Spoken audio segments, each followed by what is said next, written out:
జై శ్రీరామ్. ఇప్పుడే కవిత గారి స్టేట్మెంట్ చూస్తా ఉన్నా.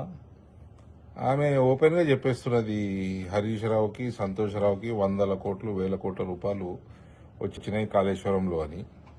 వీళ్ళిద్దరే కారణం కేసీఆర్ మీద ఇవాళ సిబిఐ ఎంక్వైరీకి వచ్చినందుకని.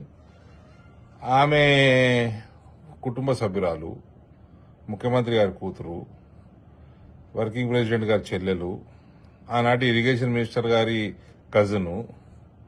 ఆమె అంత బాగా అంత పెద్ద మాటలు చెప్తుంటే, అంత ఓపెన్ గా ఆమెకు తెలిసినట్టు మాట్లాడినప్పుడు రేపు సిబిఐ టేకప్ చేయగానే ఇన్వెస్టిగేషన్ ఫస్ట్ కవిత గారిని పిలుచుకోవాలండి.